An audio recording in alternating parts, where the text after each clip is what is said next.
Jeszcze Stongo, Muscogee Radio, Mabuheji the Wedskis, Gary Fife, Joho Jifkidos. Welcome to our program this morning. We've got a couple things to be sharing with you. Our town here, community of Mulkey, got pretty hard hit by the storms the other night, and we're going to have folks in to talk about that.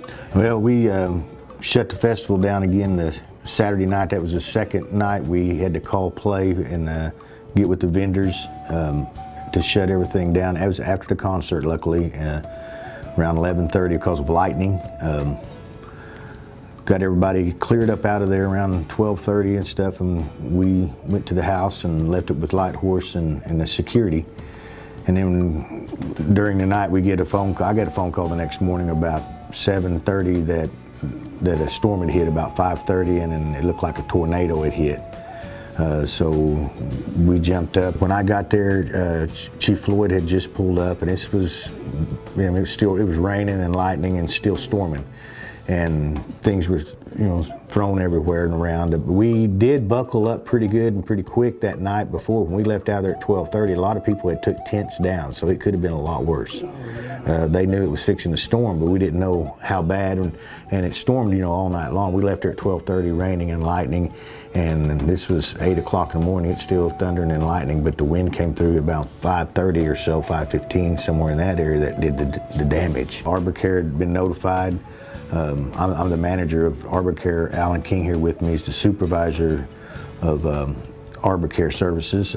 James Nichols had called me up. He's a supervisor for emergency management, which I'm the manager of emergency management and also risk management manager. So I've got insurance claims to deal with on top of trees down and on top of emergency management responsibilities that we team up with Muscogee County and have been working with them. Insurance-wise, I haven't got the numbers back from the adjuster. Adjuster hadn't got out to the college or anything like that. Mm-hmm. So we don't know right now. Let me ask you, how was your weather notification coming about here? How did that happen? Who did you talk to? Who did you have lined up to give you those kind of reports? We've at the festival during the open hours of the festival, we have several different agencies. We had the BIA's main command post, which is the latest, greatest, highest tech that you can get as far as satellite imagery, radar, and everything. Same thing they get at the National Weather Service. We're getting the same thing the meteorologists are getting. And our people that we had there are trained weather spotters, know how to read the radars, and that was in place. As far as the early morning storm that came through, weather apps on our phone alerted us that there was a severe thunderstorm warning around 5:16. That was about the time it was hitting.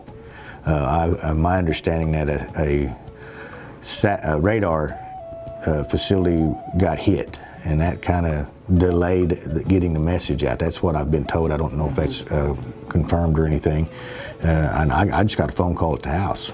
I know they have the assessment teams that have been out for at least 2 days now doing assessments, and that'll get put together. I know it's been we were under a state of emergency right now, and that's what's the first thing that they do when a situation like this goes on, and that'll get looked at, and there's a threshold that it has to hit to be declared a disaster, and dollar amounts, and I don't know if it'll hit that amount or not. I've got a meeting tomorrow morning at 9 to try to organize all the departments under the Department of Interior a little bit better. We're kind of trying to restructure what we have, what we do, what we can respond to as far as helping other departments out within the tribe, so you don't have to, you know that that's what we can do. You can use their front end loaders, you can use dump trucks from other departments to come and assist us. Right now we're using other agencies, and everybody works together, and we've got a networking, system put together where everybody works together. At the festival out there was probably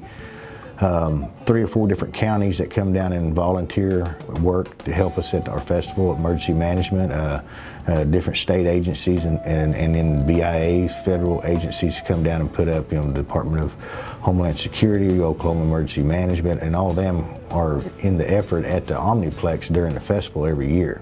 And we work with them year round, so we've got a good working relationship at the tribe with other tribes and with Choctaw Nation, Chickasaw Nation. They had workers up during our festival helping us out also.